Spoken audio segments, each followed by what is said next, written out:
All right, we're good. We're here. We're live from Phil White Arena. It's the fifth playoff episode of The Buzz after that exciting win and elimination versus Ted Reeve. I'm Bobby Flex here with DJ Johnny Letters and the original Kit Kat Kid, Darcy Bristol. Fellas, what a huge series that was. First of all, what's up, Bobby? Nice to be back on The Buzz. Huge win. So happy that the boys are going on to round two. Kit Kat Kid. There was never a doubt. Come on. We knew we were going to round two. It was a no-doubter. No doubter. Well, listen, you guys definitely have more of the playoff experience as parents, right? So you guys were calm, cool, and collected. I was a ball of nerves all the way leading up to that game, but as soon as we popped in the first two, I knew this thing was in the bag. I was so confident. I went to my own men's league game because I knew we had the game in the bag. Come on. Yeah, I was surprised that you missed Game 7, Game 5, whatever, call it what you will, but you decided to go to your men's league hockey, which I heard that you were you the Kit Kat Kid of your own men's league game? Well, we don't do the Kit Kat Kid. If there were one, it might have been in the discussion. We 4-1 victory. Truth of the matter is my attendance hasn't been very good, and if I didn't go to that game, I wouldn't have had enough games played to be able to play in the playoffs. So I kind of had to go. Yeah, so we understood, and we gave you a pass on that, but you definitely came in at the right moment in Game 5. So I guess that's what we're talking about to start off. Game 5 highlights. We thought about the series. I mean, I was just gonna, Ted Reeve had our number. Well, I wouldn't say had our number, but they beat us quite a few times, more than other teams during the regular season. I think our team might have been a bit spooked going into there, and they wanted to play us. This whole desire the whole time. This is the team they want to play. And we came and showed them, right? It was a little iffy, but Game 5, it was a no-doubter. Everybody came firing. Mike was ready, had the sandals on, nails manicured, toes manicured. He looked great. Team was flying right off the hop. We knew. It was unfortunate we couldn't get a good angle because it was tough to shoot that game, but nevertheless. The commentary was colorful, apparently, from the reviews that we were getting. Apparently was. That Fraser call was quite something, but if you haven't had a chance to listen to it, I recommend that you do. But overall, if we play like that, we'll be unbeatable. Yeah, we really will. Mike has focused from day one that, and I think that was the conversation that he had when he had the unfortunate task of talking to the team about Tate not being able to play. I think that was the message that he said, that we're going to play and we're going to win as a team. And I think all the boys showed up in Game 5. I thought it was clear cut. And the M line deserves a lot of accolades because I thought they really stepped it up with. I know we were going two centers, but when you saw Milne, Markovic, and Marconi together, they were just feisty. They were quick.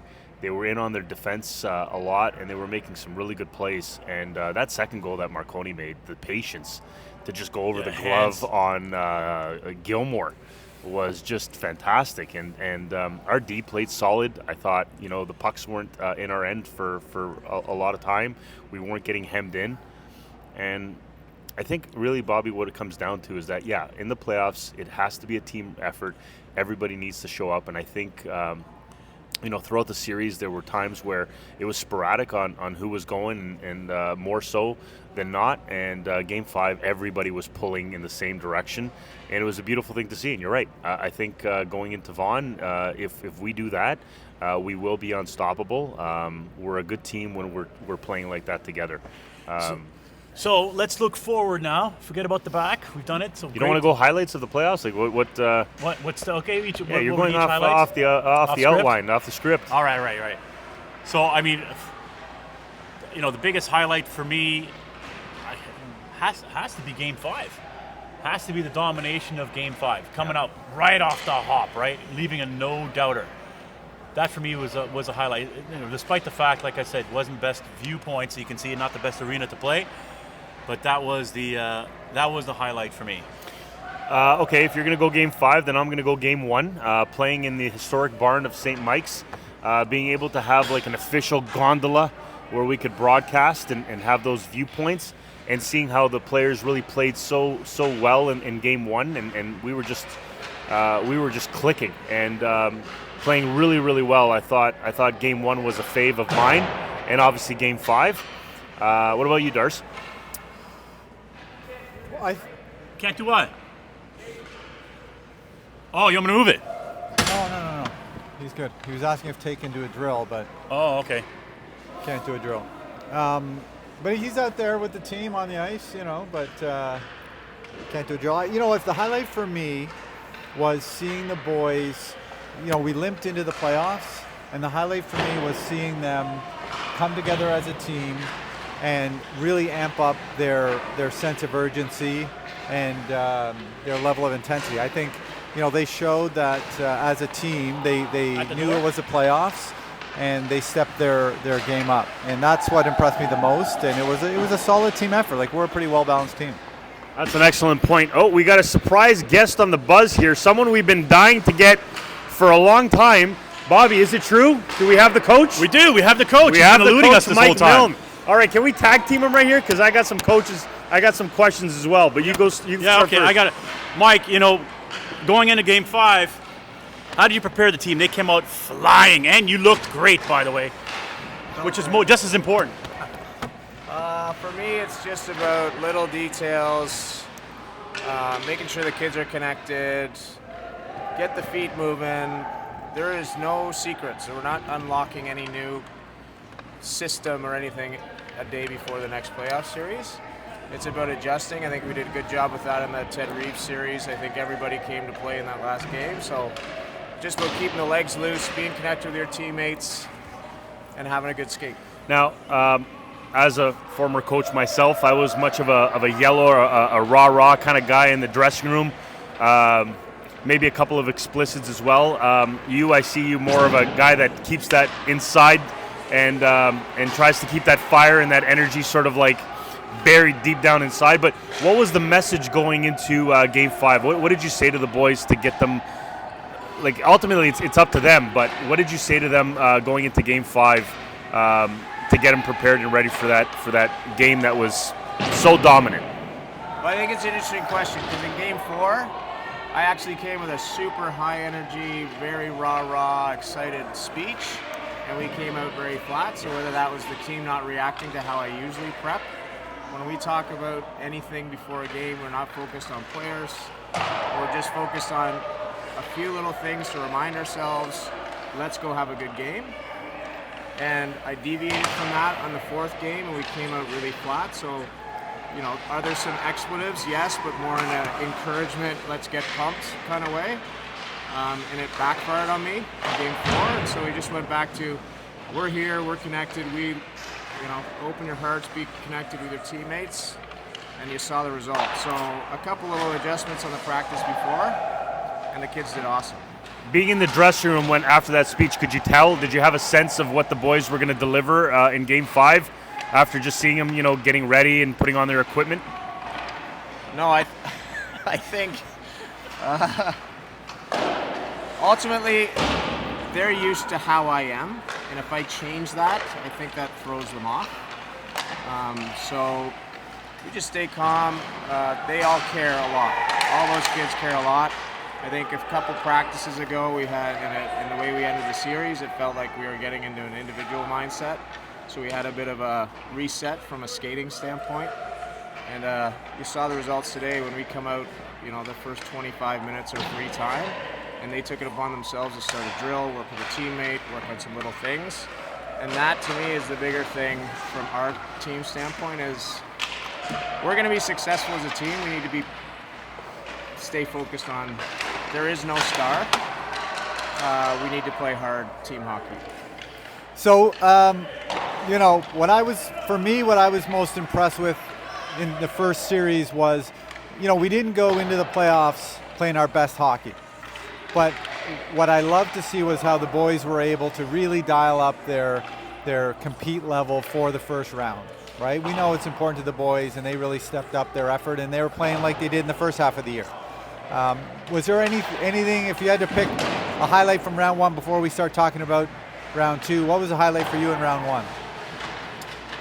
I think, I go back to that one practice after we ended the season, and the kids were out here taking slap shots on their own, not hanging out with teammates, and that might have been reflective of how we ended the season. So a bit of a reset. listen, we are a pretty meat and potatoes team. That's how I coach. Everybody plays as often as I can get them out there. I need every line going.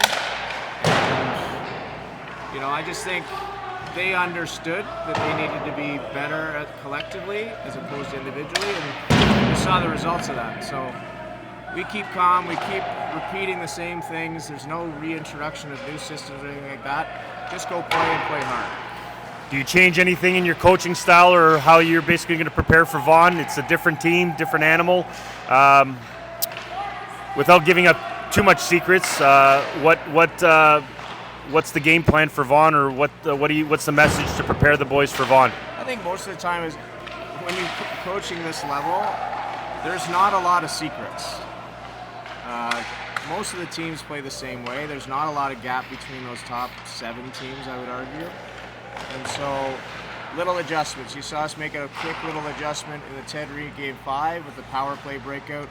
We sat a kid on the weak side waiting for the cross ice pass, killed it. And we had 3 shorthanded breakaways off that. So it's just small little adjustments that I can find and maybe they can't or see. Just put kids in the right spots. We had a nice refresh on some positioning in our own zone, a refresh on the forecheck and why it's important and how we want to do things. There are no secrets. It's hockey at the end of the day. Be prepared for anything. Work hard. I got one final one here, Coach. This is about Trudy, the intern. I think she's been great this year. We'd like to promote her, but you're closer to her given you have blood relations. How do you feel about us promoting her at this late stage in her career? Well, she would love it. I think her time commitment and on a personal level, my dad's going in for surgery on Monday to have his hip replaced, so she's probably more worried about that than coming to be an intern, but she loves being promoted. She loves the things you guys are doing. She has the same passion and love for how the kids play, having watched me coach for a long, long time. No bigger fan than my mom.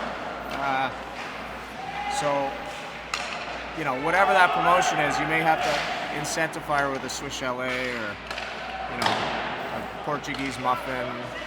A special coffee might work. You know what I'm saying?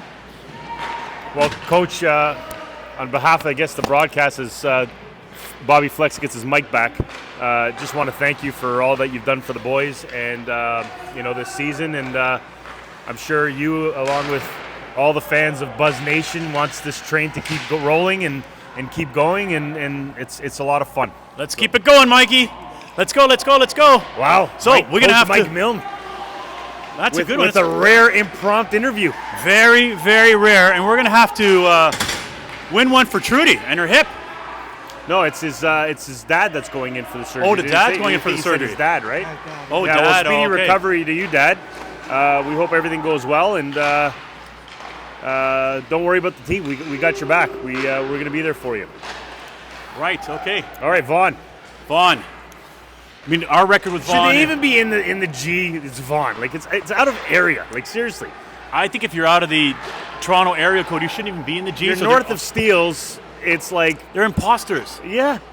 Like Bullshit. I get it. You want to play in the G, the greatest minor hockey, so they say, right? But OMHA is just exactly the same. You're in the geographical territory as OMHA. Like anyways, okay, they should fine. be playing with Saga Beach, Barrie, Something. Innisville. Yeah. Not playing with the big boys. So we're gonna have to just show them that they don't belong and take it to them. But in all seriousness, it's going to be a different series, right? It's not going to be like a 1-2 punch like Ted Reeve had with 17 and 14, always playing every other shift. I think that was the key to our success, is that they just, we were rolling 3 lines where they just had 2 players and they just ran out of gas. But Vaughan has a lot more weapons, has a lot more, to challenge our team.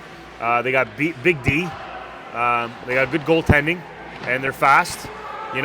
We smoked them 1, they smoked us 1, and then we beat them 2-1. So it's going to be a tough series, would you not say, boys? It's going to be a very different series, and clearly they're playing some of their best hockey. They quickly dismantled Leaside in 3 straight, and by the looks of what I've heard in the scores, they weren't close games. So they're coming in hot. They're feeling probably pretty confident. They're they've had some time to rest and probably practice and work on their systems. And they've got a lot of talented players, and they are, to your point, Johnny, a bigger team. I think they've also got a large defense core, and I think that's where we can really use our speed against a team like that. And I think if we're moving our feet and using our speed, we can put a lot of pressure on their D. And I think the games we beat them, that's what we did. We got a lot of pucks on net, and we used our speed, and their D really struggled keeping up with our forwards. Side note, Vaughan was at our game, or at least the Vaughan coach, I would assume. Bobby, I'm not sure. He recognized your voice, he said, right? Yeah, I was walking through the hallway, and he goes, "Hey, I know that voice." And I said, "What?" He goes, "You're the guy that does the broadcast." And I said, "Yeah, we listen to it all the time." And so this is coming from a Vaughan parent / manager / coach that was scouting our game against Ted Reeve in Game 5. And he said their whoever parents or grandparents or whoever can't make the game, they're going to be watching it on Top Tier Sports, our very former broadcast. Well, there should be a subscription fee. Make it private. Well, maybe I'll make it private. There's got to be a subscription fee, I think. This is where we make our money. This we can put on OnlyFans. Yes. And they can subscribe to watch us do the broadcast naked. Nobody wants to see that, though. No, thank you. No, thank you. But this is our opportunity. Depending to on the monetize. lighting, Bobby, but no. Yeah, you're right. This is the opportunity to monetize. Yeah, we got to scale it. But since we have the Kit Kat Kid here, what's the prognosis on Tate's return? So it looks like it's March 17th. That's what we're hoping for. So we've got the ultrasound and doctor appointment booked, and that is when we are expecting him to be back. He's on the ice for practice, going just through some motions, but that's when we believe he will be ready to play. So we thought the spleen was useless in the body, but apparently you need it, right? So yeah, I went on the interweb and looked up what the spleen does. Yeah, apparently it's an important organ. So I guess we need white blood cells, and it does something. And one thing, I forgot to mention this post game. A lot of parents may not know this. Every kid got Smarties for the big win, playing for Smart. So I think that was good. So thanks Nestle for doing that. Maybe we should add like the Smart player of the game or something as well as the Kit Kat Kid. I'm not sure. I mean, yeah, it's certainly, we can build as many of our brands as we'd like. I know somebody who knows somebody, but yeah, it was fun. You know what? Like I said, I was confident we were going to come away with the victory. I thought the team executed well, played a great game overall and all the players contributed, which was nice to see. And so it was fun to go in the room and throw out some Smarties to just to celebrate what a smart game they played as a team in Game 5. Should we talk to Marconi here? He's around. Not sure coaches is going to want us to pull a kid out of a drill. Yeah, he's in the zone. He's in the zone. At the water break, we can grab Marconi. He's always a good interview. I'm just looking at the schedule. Since we start on the 9th, we're actually playing at North Toronto on Sunday, which I think is huge. We haven't played a playoff game this year in our own barn, in front of our fans, and just the familiarity of the barn. I think it's going to be a great Game 1. Well, you know what? You know what? I agree. And what's unfortunate, if we look at the other semifinal, they don't start till Tuesday. So although we ended on the same day, they're getting a little bit more rest than we are. And as far as getting tape back, it would be better, I think, if it had to start on Tuesday versus Sunday. But nonetheless, it is what it is. And I think we're going to do great. I think we'll be ready for Vaughan. Well, speaking of the schedule, the Ted Reeve series went about a week and a half. So judging by, we starting on the 9th and Tate getting the all clear hopefully on the 17th, that would mean we could be maybe into Game 3 or Game 4 potentially if necessary, right? But yeah, that would be a big boost if we can get them. But it's just been really nice to see the boys basically play for themselves, play for the team, and also play for Tate to try to give them that chance to get into the playoffs. Because you could just see the kids just he's just deflated that he can't play, I'm sure. Oh, he's so bummed out. He is. I can't imagine. I know even for myself, to come and watch probably makes it even tougher. Just sitting there wishing he could be out there helping his teammates. I'm proposing tomorrow. What about a pre-game tailgate? How about we just, everybody shows up an hour before the game, which they are. We just go to the parking lot, a little music, a couple beers, get ready for the game. Get the grill going. Maybe if anybody's some got a grill, sausages. Portuguese sausage. Put some souvlaki on there. Souvlaki would be great, buddy. I think might have. If anybody can do some Filipino cooking, Dude, if we could start at 11 a.m., we could probably get a spit out there and get a lamb going. Oh, a whole lamb? A whole lamb, buddy. A barbecue? A whole lamb. You know, I can maybe set that up. Wow. Do we need a permit for North Toronto? No. I think everybody in North Toronto cooks lamb. The only problem is that there's a lot of dog walkers and a lot of dogs in North Toronto Park. So someone has to be swatting away the dogs from getting near our meat, because that lamb on a spit is something else, Bobby. John, I think that might have been the best idea you have had all season long. We'll have a lamb barbecue, slow roast, starting at 11 a.m. and get ready for the game. We'll get Billy Sr. to do it. He's the chef. You know, he's the restaurateur by trade. That's a good idea. And get that. I'm sure we can get some of the Papadopoulos family to come. And that's it. Where was Billy Sr.'s restaurant? It was right across from St. Mike's Hospital in Victoria and Queen. What was it called? Victoria Restaurant. You would work think it there? would be called Billy's Greek Grill or Billy's Diner or the Greek Restaurant or something like that. No, but it was a breakfast, lunch restaurant. It's not there any longer, but it was quite the staple. On many lawyers would come from Osgood and City Hall and frequent the place. And he was actually featured on the Toronto Star one time for his famous meatloaf. Wow, nice. What? Greek meatloaf? Yeah. The man of many skills. He even has that picture framed in his home. The article in the picture. He's quite proud of that. Does he still make the world famous meatloaf? Oh, he makes a lot of great meals. Oh. But he has said that he's passed the torch on to his son, because I make a great holiday roast and turkey now. He's quite impressed with my skills now. He hasn't admitted that maybe I might have overtaken his cooking skills, but I could see it in his eyes. There's a twinkle in his eye, a little glimmer of pride. The student becomes a teacher. My dad is not impressed with any of my skills at all. The only time he's ever impressed with me is when I grew a mustache for Movember. Now he says I look like a true Portuguese man. And we had to take the pictures and everything like that, and he loved it. He loved the mustache. He loved the mustache. That was the only time he said that he was really proud of me. You know, And what did that took you, like 6 hours to grow? Yeah, I grew the mustache pretty much overnight, and went to bed, clean, got up. Woo! Why didn't you go playoff beard, my friend? It's kind of too late now, but Playoff beard? playoff beard. Maybe I'll have to think about that. I have another comment that I could do, but I won't do it for this particular segment here. You could probably have it by tomorrow's game. Probably would. It won't be so complicated. Dude, the money you would save on razor blades. How I many think- mock threes do you go through in a week, Bobby? I think we got a water break here. I'd like to get Fraser on the mic here and see how he's feeling after that big. Ask him about the where call is there? to choo-choo. That was just totally off the cuff from us. Where is he? Fraser. Fraser, Will. I want to ask him about the. Will. Just ask him I wanna that ask quick him that. question. Well, I want to ask you a couple of things. How you feeling, Fraser? You got crunched into the boards last game. How you feeling? It was a bit of a dirty hit, but thankfully I'm uninjured and ready to go for the game tomorrow. Big goal you scored there. You couldn't see it very well on the screen, but what did you think of the goal and the choo-choo call? I thought that the call was pretty funny, and I'm really happy with the goal. Great to get the wheels moving again and get some confidence back, and that's been really nice.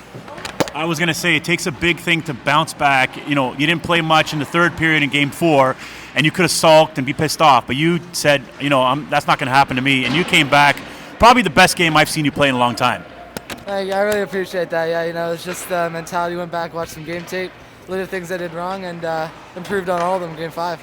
We got them all here today. We gotta ask I want to ask Billy Letters a question. How was it winning his first playoff series ever in his young hockey career?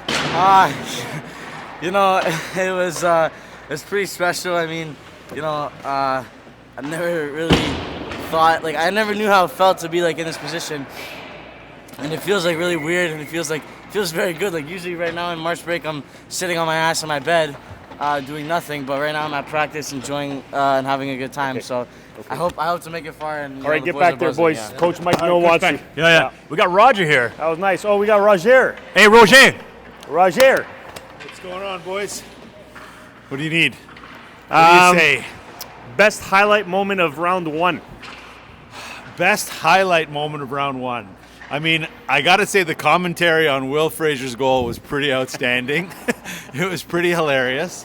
I think just the total performance of Game 5. I mean, we came out, we dominated from start to finish, and it was a complete game, I think, and I think that's the highlight. We finished strong. Roger, and say, how do you think the tariffs are going to impact us in round 2? I mean, we're Canada strong, right? So I think we'll be able to persevere amid the tariffs. I don't think it's going to affect us too much. Most hockey equipment's made in Canada, is it not, Bobby? No, I think we're going to play 25% better, is what I'm going to say. Oh, yeah, that's good. Right? Yeah, That's pretty good, yeah, right? That's a good line. We're going That's to pay 25% better because of the tariffs. Yeah, that's a good line. That's a good line for sure. 25% better. Yeah, I agree. All right, go out there. Oh, we got Coach Andy Herman. Oh, Andy Herman, I want to ask him a question, actually. Herman, we got you here. Herman, Coach Mike Milne calls you his lucky charm because you were in Switzerland, my friend, for a while. You came back, and he just says that, like, listen, the coaching staff is excellent on the bench, but he goes, something about Andy Herman that just keeps me calm and grounded. What is it about you that keeps Mike so calm and grounded, my friend? Well, definitely not that. Hopefully you didn't get that on film. No, just I look at the big picture. So I always tell Mike, you know, it's not about winning and losing. We're trying to have some fun out here. So, you know, for me, as long as it's not about winning and losing. What are you talking no, about? we want to put. All I want is that the boys to put their best effort. And the last game, I thought what I said to them was, all we're looking for is you've come to the rink, and you got to give us your best effort. If you can give us your best effort, everything else will take care of itself. So I wasn't at the previous games, but the other teams, from what I gather, wanted it more than us. And I just think that that game that we won, 5-1, everyone came to the rink ready to play and really gave it. So that's what we're looking for. As long as we do that, everything else will take care of itself. I was going to ask you a question here. It's like the boys for sure were distracted with the tariffs for Game 5. How did you overcome the tariff distraction for Game 5?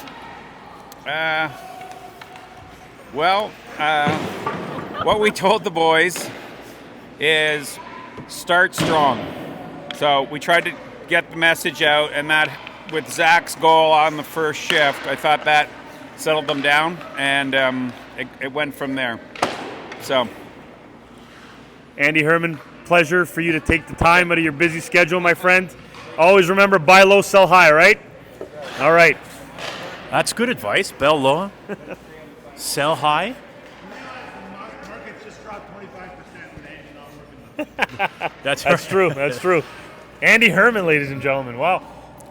The talent we're getting on the program is by far our best. I hope our fans are appreciating this. I think come playoff time, everybody wants to shine, so we get the talent to come out. A rare interview with Mike Milne, that might have to go in the archives.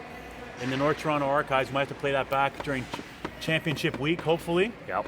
You know, we're winding down here. Final thoughts? Anything else we wanted to say before we sign it off here today? If you're looking for some dead air, we can interview Tate. Tate, what do you think? How well do you think the guys played?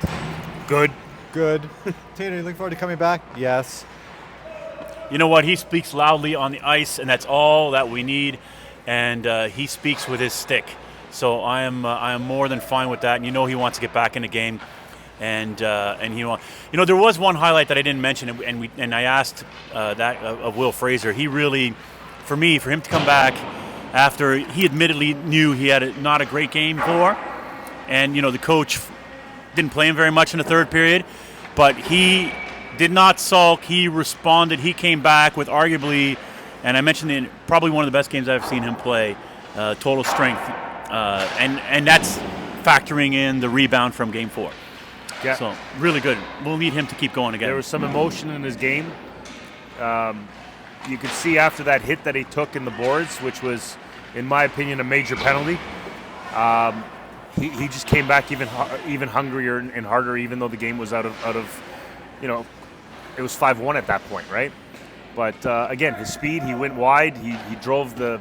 Anyways, not just Fraser, everybody. Just amazing. Just amazing. Like, our defense was just locked down solid. You know, our forwards were excellent. Our goaltending was effort. Everything was just amazing, right?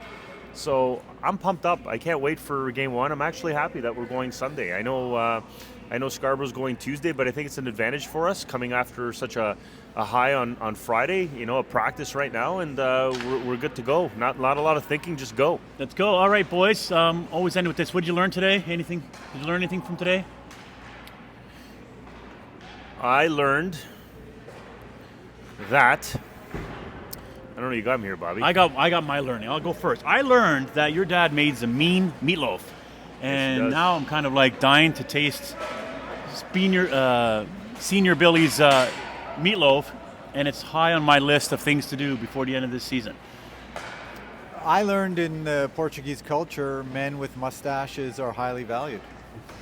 There you go. That's true. Very true. I didn't know that.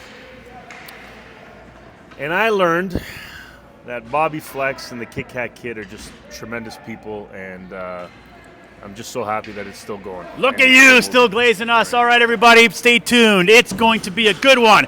We're going to have game one, round two, NT versus Vaughan. Let's do it. Bye!